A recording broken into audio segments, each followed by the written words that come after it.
We're so glad to have everyone here, but I finally realized that we're going to have to call on a lot of separate people to speak because FE was so involved in so many areas in this community.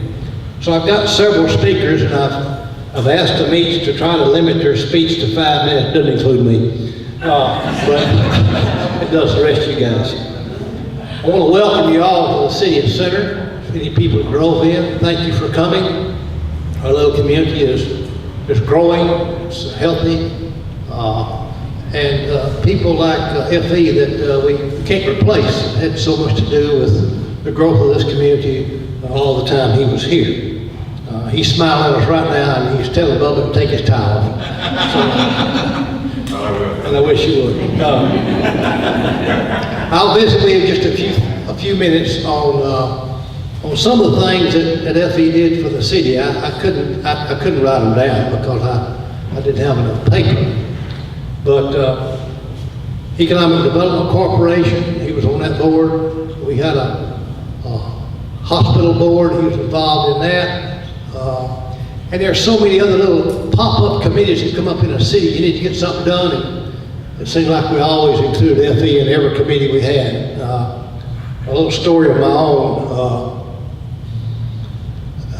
At least once a week, I'd go out and visit with FE in his office, if he was there, about issues coming up with the city. And I wanted and appreciated his input because it was always good. And one thing about FE, once he made his mind up on something, then you better go ahead and think about doing it that way. He kind of wanted it done. But generally the decisions he made were almost always good. He helped on this Economic Development Corporation for the city, and if you don't know what it is, briefly, it's a 0.25% sales tax that goes into that fund. We went down to try to get the money for Loop 500, about 92 or 3, been a while. And I spoke before the commission, and we had committed $200,000 out of the Economic Development Fund for match for this to be built. And Commissioner Nichols, who's now our senator, just said, well, that ain't gonna be enough, Mayor. I said, well, how much is enough? He said, well, I can't tell you during a meeting like this. So they took a break, and FE came up, and Nichols came down. I said, well, how much more? He said, about $1 million. FE said, count on it. You got it.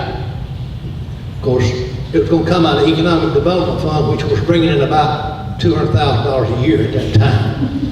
So, typical TxDOT, we've got the money now and the road hasn't even started, so we're in good shape. If we hadn't put up that $1.2 million, that loop would not be built, and they're buying right away for it right now. And what a small thing to name this loop after such a great person. So we're glad all you people came. At this time, I'd like to call on the first speaker, concerning all of his contributions to the First United Methodist Church, W.I. Davis.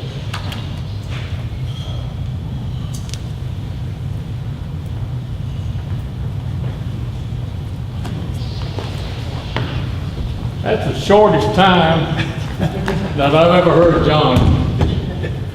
He gave up in a hurry. But somebody must talk to you pretty good. Well, hang on. Bring me the right act. Okay. I want to thank you, John, for asking me to have a part in honoring FE in his support of the community and his Methodist Church. I don't know where you all know or not, but FE's family's ties to this church go back about 100 years.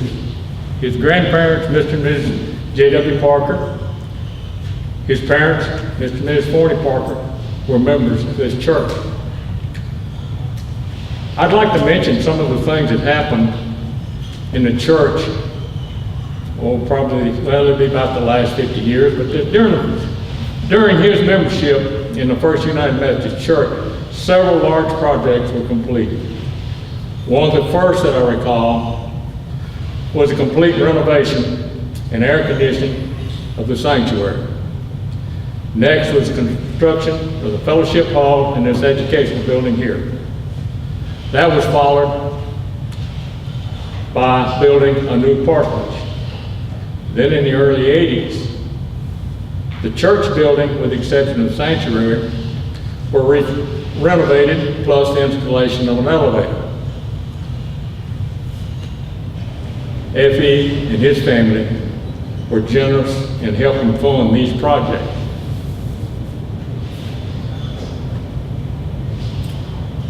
His largest gift to Center First Methodist Church was in 1946.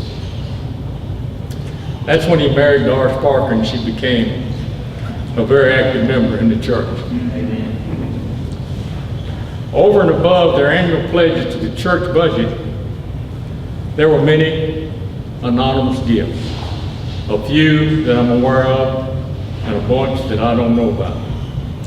But the ones, I will mention the ones that I'm sure about. And one of them was pulpit furniture in the sanctuary. Also, 100 new hymnals. Exterior doors for the church building. A commercial ice machine back there in the kitchen. And also providing a hot mix overlay for our parking lot. Those are the things that I know about, but there's many others. And I'm sure some of you can recall them. But at this time, I would like to publicly thank F.E. and Doris for their generous support of this Methodist church. I've got a little poem here that I think fits F.E.'s attitude about life. Life shouldn't be a journey to the grave with the intention of arriving safely in a pretty well-preserved body, but rather to a skid and broadside, thoroughly used up, totally worn out, and loudly shouting, "Wow, what a ride." Thank you, Lord.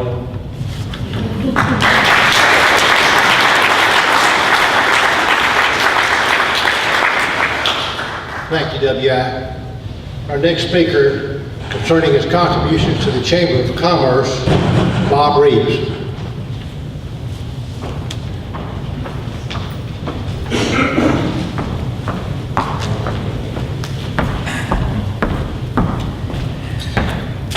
Thank you, Mayor, and thank you to the Chamber for giving me this opportunity to get up here and say something. You know, I got a chance to remember Ms. Parker in Austin to do something, and I made notes, and I got up there on the stage there, and I realized I left half of them in the car, so this time I had a folder to stay a little better organized. And it is my honor this morning to reflect on F.E. Parker's contribution to the community through the Chamber of Commerce and through education. From the time he returned to Center with his wife Doris, and y'all made your home here, he right away got started. In 1952-53, he was the chamber president. And it was with his leadership that the poultry industry and the wood industry really began to grow. You know, whenever we were having discussions about recruiting new businesses to Center, or Shelby County, because it was always Shelby County, you know, with F.E. But anyway, when we would be having these discussions, he would remind us about back in the 50s when him and Jack Motley, and there's lots of other people, I'm sure Mr. W.I., you were there, how they sat down with Atlas Plywood. And you know, Atlas Plywood wasn't really thinking about coming to Center from what he always said. It was kind of just a stop-off point. But he got a bunch of people together and they sat in a room and they convinced them to come here. And he always told us, you know, when we would start talking about getting new businesses to Center, he said there's no substitute for being yourself. He said just get everybody together in a room, let that company know how much you want them here. And he said, and for God's sakes, never say you can't do it. He said, always say yes. And that was his attitude, that we always could do it. He served on a lot of committees over the years, but economic development was always his favorite. When the chamber would start looking at new business recruitment, the one thing he reminded us over and over was be thankful of the businesses we've got in Center.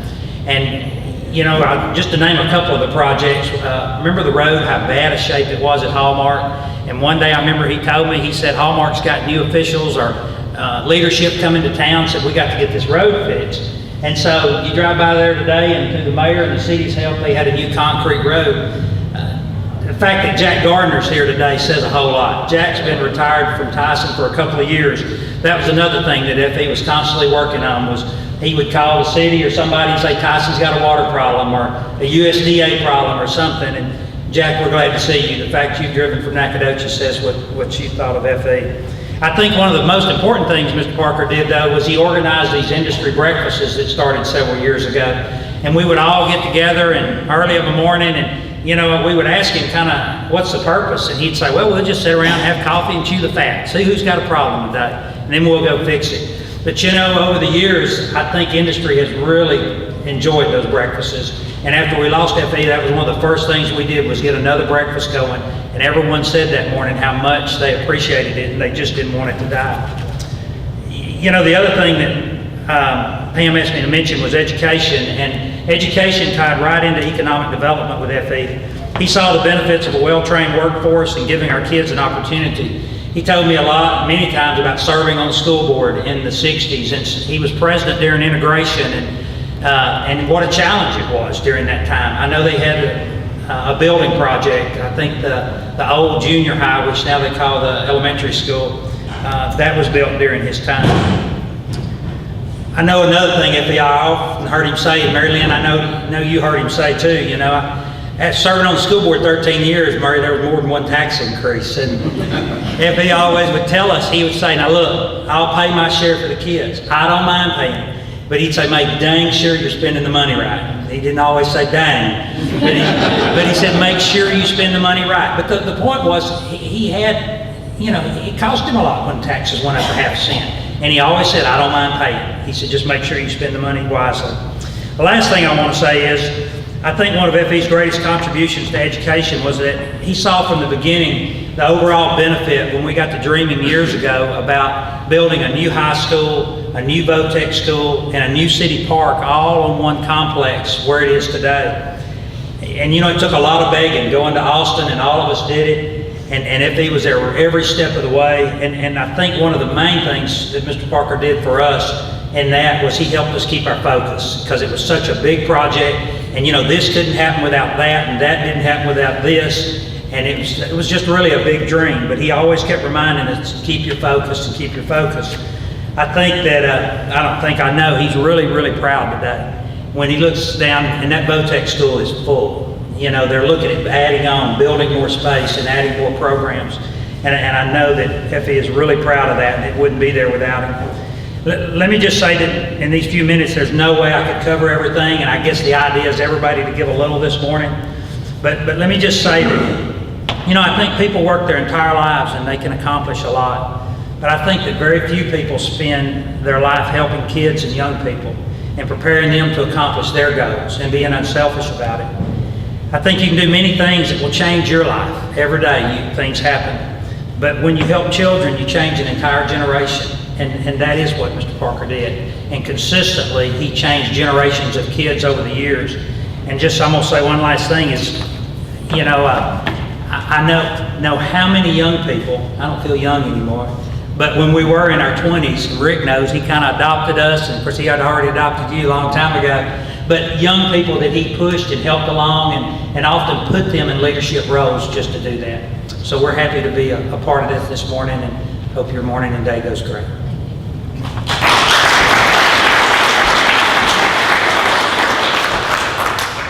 To add just a footnote to his talk, you know, if he was dedicated to education, we were on that board to try to build a school. It was going to cost $1.5 million to build it.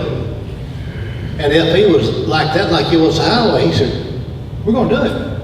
And we did it. And it's been successful. And Bob, I'm sorry you don't feel young like I do, but that's just one of those things. Just because we beat y'all last year in football, really shouldn't tear you up that much. Okay.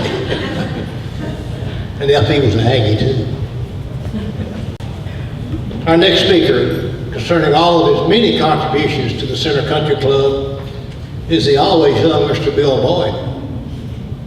Is he here? There he is. See, you don't even have to have any notes. Oh, you got them in your pocket. You stole my notes.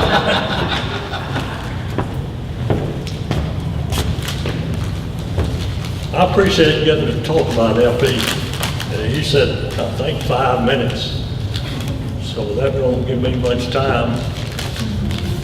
So I'll just have to get to the high points about Frank Edward.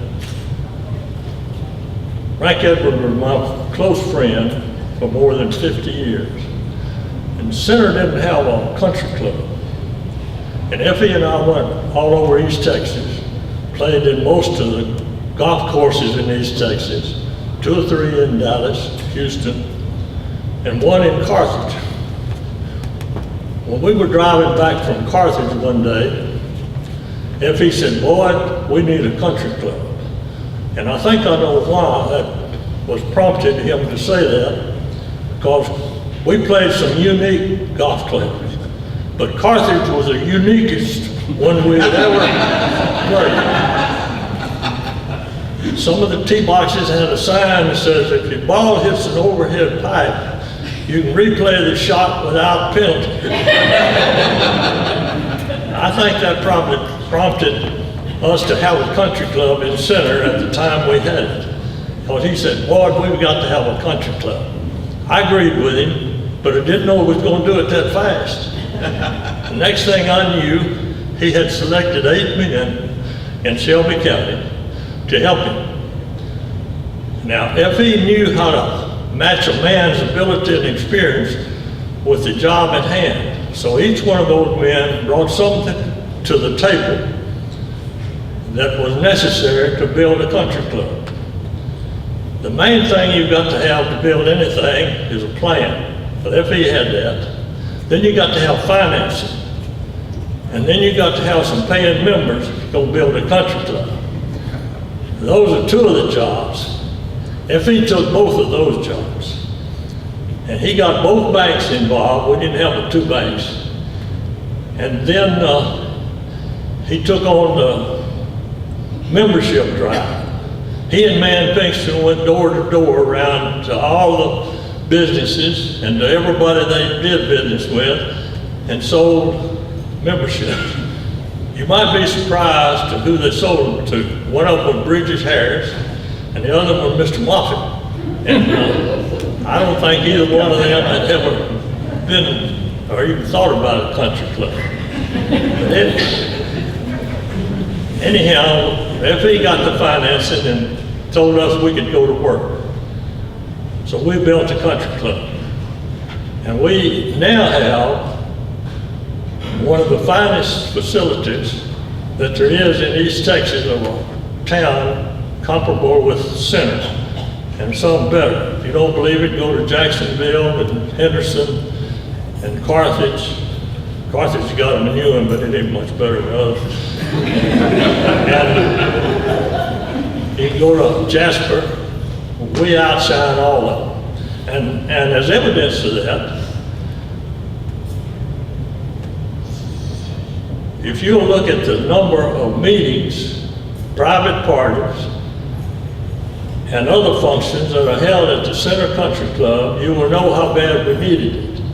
In the old days, with FE's prodding and help, we got the big bands of the United States. We had Glenn Miller's band, Clyde McCoy, Jan Garber, and our golf course, only in 9 holes, we had the best golf tournaments in East Texas. But FE told us to start with, said you got to have something for everybody, or this won't work. And he was right, but we had something for everybody. Now, we had some of the best golfers in the United States played here. Several of them, including Ben Crenshaw, went to the big leagues. Now, 50 years or so have passed since that started. And it was all started with Frank Parker. Now, let me be quick to say that in the meantime, over these years, there have been many, many men and women in Shelby County that have worked hard to improve that country club. And it's a far improvement today over what we started out with. But you had to have a beginning, and FE was a beginning. And we owe a debt of gratitude to all those people who have enhanced the golf course, or the country club, and the golf course since that time. Now, if you know somebody that hadn't been a member more than 20 or 30 years, they probably think never thought about how it all happened. But I wish you'd tell them about FE if you have time. Thank you.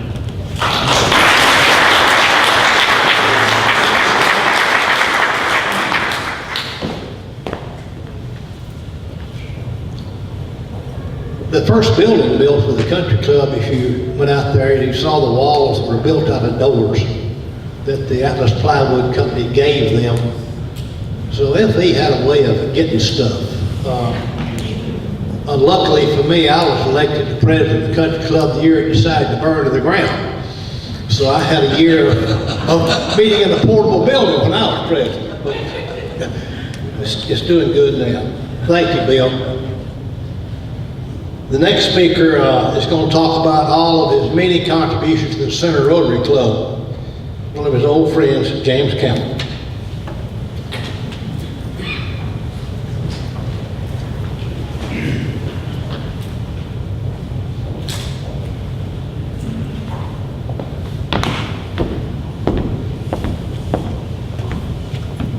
Well, how am I going to take 5 minutes and explain 80 years? I'll probably choke up, but Effie and I started the first grade together. We were, I probably knew him before then, but I don't remember before the first grade. But we both lived in the center. And except for 2 or 3 years that I moved out to the farm, well, we were pretty close. But when I lived out on the farm for about 2 or 3 years, during the summer, F.E. would come out and live a little farm life for a week or 10 days, and then I'd go to town, live a little town life for a week or 10 days. But all through my life, anything that came up that was needed in Shelby County or in the area, I knew who to go to get the push to get it done. F.E. was a person that you didn't say no to. I could go ask somebody for $1,000 and they'd laugh at me. F.E. walk in and say, James talked to you about $1,000. How about 1,500? And they'd give 1,000. But he had a knack of getting things done. He had the love of Shelby County.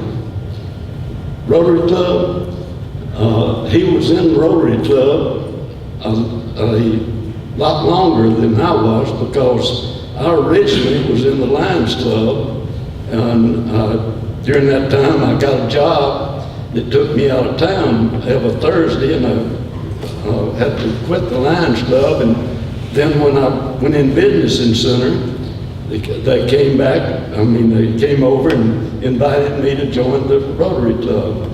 But F.E. was in Rotary like he was in everything else. Whatever was good for Rotary, F.E. Parker was there to do it. The Rotary Club in Center is, as you well know, I'm sure most of you outsiders don't know, but we, through a little program that we have on spring year, what we call Fun for Funds. And F.E. was, Carlos Fox was a fella that came back here, and I don't know where he heard about it, but told us about this program. Well, we started out going down the radio station, and folks would call in and ask one of us to sing a song, and they'd give $25 or $50 or $100, and if you didn't do what they requested, you had to pay it. So we were pretty good about doing whatever was asked. That little program, and F.E. was one of the main backers for the scholarship fund, has been all the way through.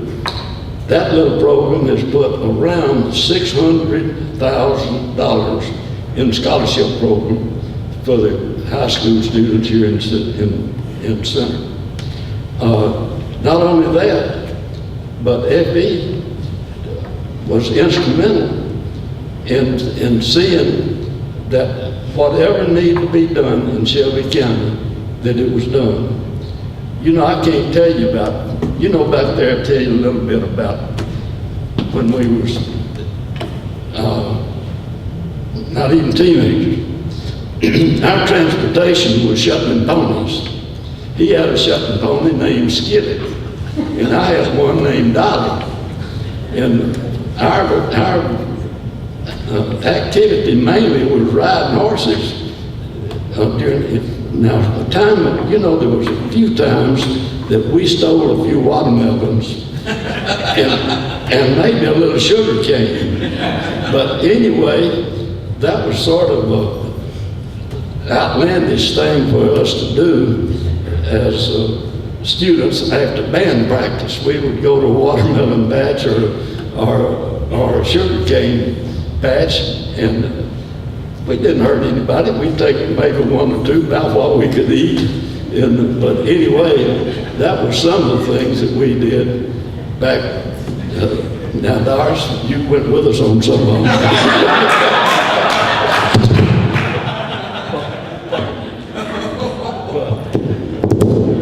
Anyway, being friends with F.E. Parker was one of the greatest things that's ever happened to me in life.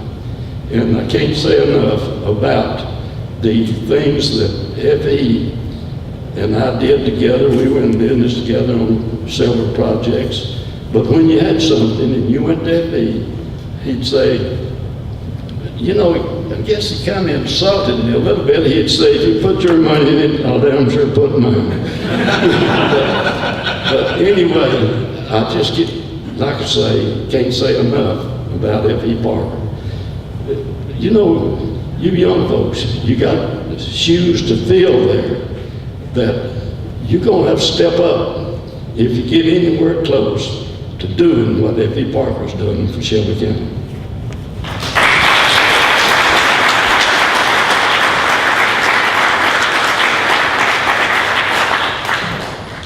Thank you, James. To follow James is his young son. To talk about the Bone Hill Foundation. Rick, come on up.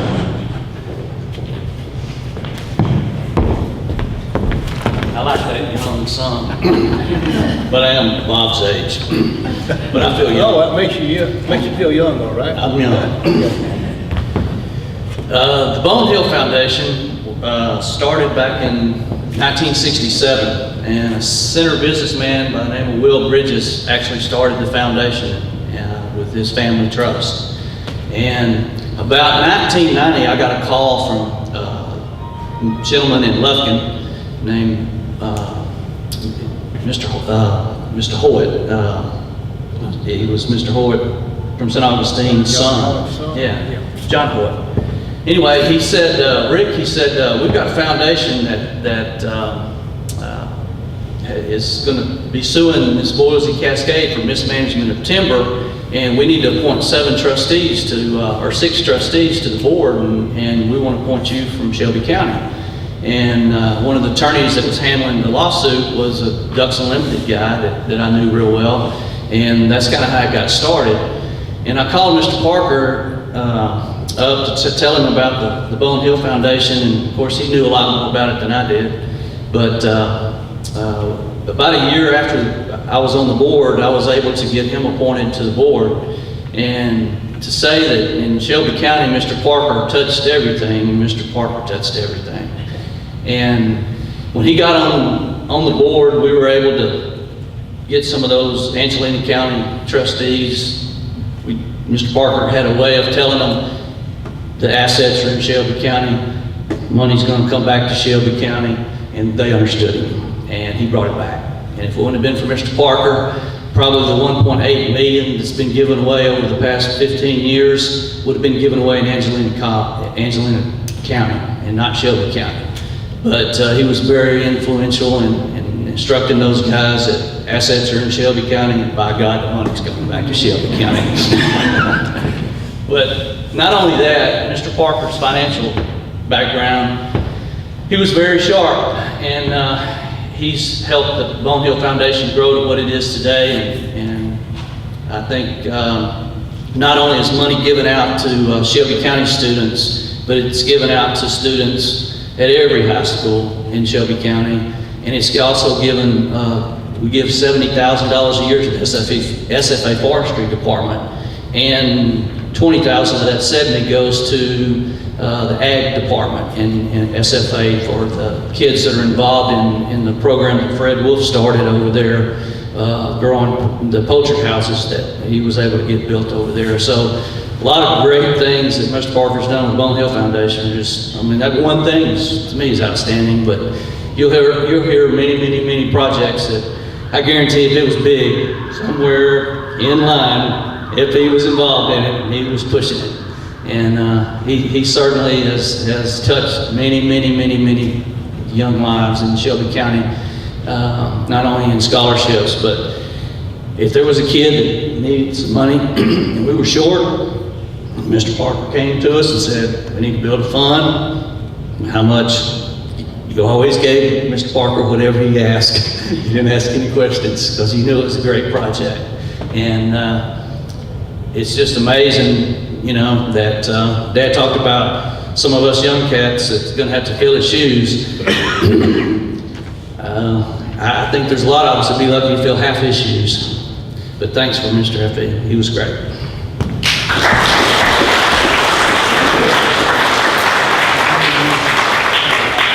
Thank you, Rick.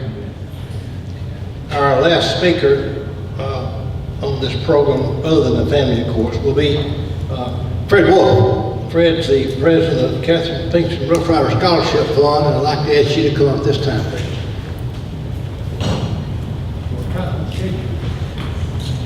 Are you old? Yeah, I'm old. I'm old, but I'm not as old as Chadwick. Chadwick just happens to be a day or two older than me. But we're not here to talk about Chadwick or me. We're here to talk about FE. And as you heard about the Bone Hill Foundation, the economic development, the country club, and some of the other things that the FE did, you may have heard about some new things that you didn't know, and about stealing watermelons with James. But I'm here to talk about his commitment to the Rough Rider Scholarship Fund. And as I look out in this room, I know that he spoke to every single person in this room at some point in time or other about the scholarship fund. And I don't see very many people out here that he didn't get a contribution out at some point in time. His commitment, though, and we've heard this time and again in the different speeches today, his commitment was to educating our young people. That's what the commitment was. And the scholarship fund was one of the best vehicles that he created to help do this. Of course, Bone Hill certainly creates a lot of scholarships. But the Rough Rider Scholarship, as most of you know, started in 1988 with an effort that he spearheaded, bringing community leaders together to get the money that was in the Riders Roost account, and then the sale of the City Hall, or sale of the Riders Roost building to City Hall, which basically was the seed money for the Scholarship Foundation, which was $93,000 in 1988. The fund today now exceeds $1.5 million. 926 of our graduating students have received money from this scholarship fund since its inception. I think at first just 5 kids got a scholarship.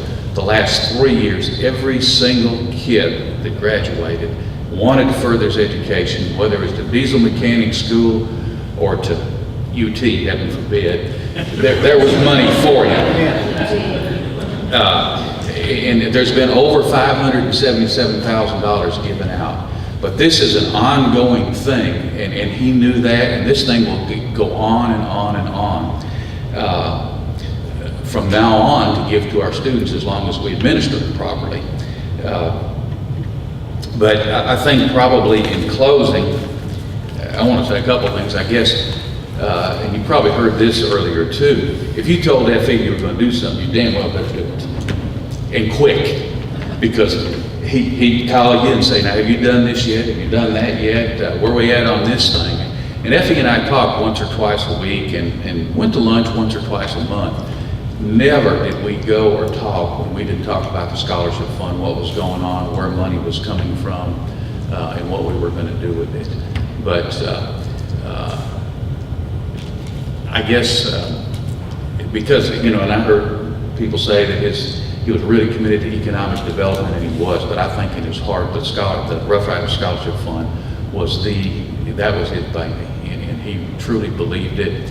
And if ever you have and I think he'd want me to say this today, if you ever have a spare dollar or two, think about the scholarship fund and think about all the kids that we can all help down the road. Thank you for the honor and privilege of being here today and having to say a few words. Thank you.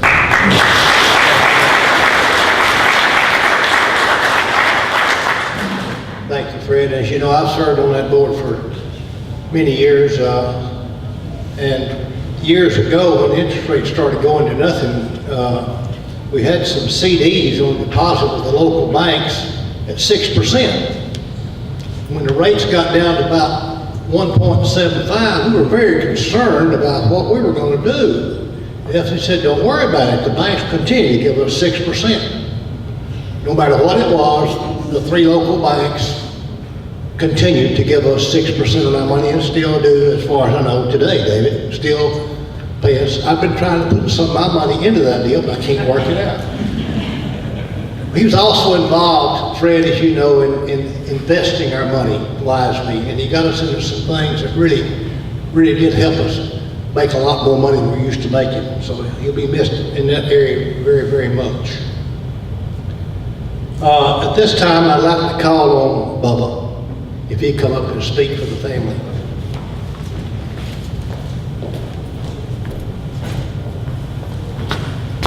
Mayor, I think I'll put the sign back up. What do you think? No, you don't touch it, podium, you'll be all right.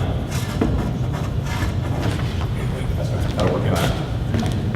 First of all, this is a tremendous honor on behalf of the family. Thank you all for coming out today. That would be a tremendous honor for this. Thank you on behalf of Mother and Pam and Patty, the Wall and Peterson family, for everyone coming here today. This is a day that will live in our family forever. We're all touched to be here. Thank you, Mayor, W.I. Bill Boyd, James Campbell, Rick, Fred Wulf. This was Dad's network of friends, and we are all just so tremendously honored to be here today to name the Parkway after Dad. He was born here, raised here, and died here with great, great passion for Shelby County. And I think we're all tremendously indebted to what he did for all of us and for our kids and next generations. It's just a great day for Center, and most importantly, Shelby County. Dad was a Boy Scout, as you know, and he learned to give back. He was thrifty, and I hope his sign didn't cost too much, John, because with one thing, Dad would have wanted his money spent very wisely, and I know you've done that, and I'll continue to do that. But he left a legacy of challenge for us to give back to our community. And I think we'll all live with that forever. And like one of the speakers said earlier, we're all got to step up and hopefully fill the shoes he left so empty for all of us. So on behalf of the family, thank you all for coming today. Thanks for being here and honoring Dad with this tremendous honor. And that's on behalf of the family. Thank you all so much.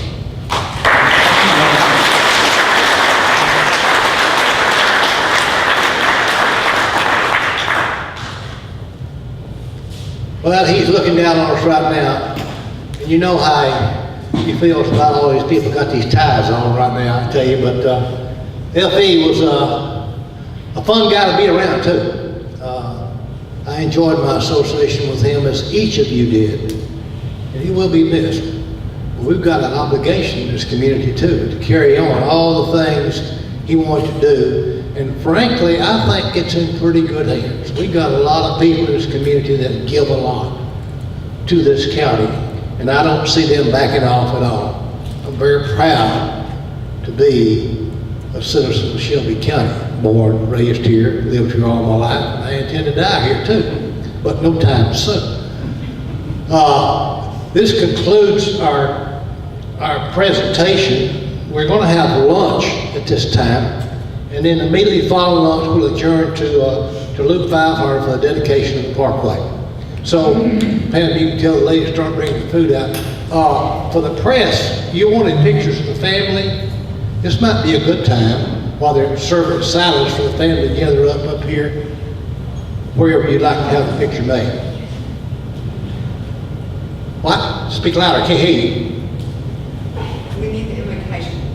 Well, we'll do that as soon as we, okay, we'll do the invocation now. We'll pray before we picture take. Come on up. Greg McGill, pastor of the First United Methodist Church, is going to offer the invocation before we eat. Thank you, Pam. I had to do it with one bottle. Oh, it's pretty good.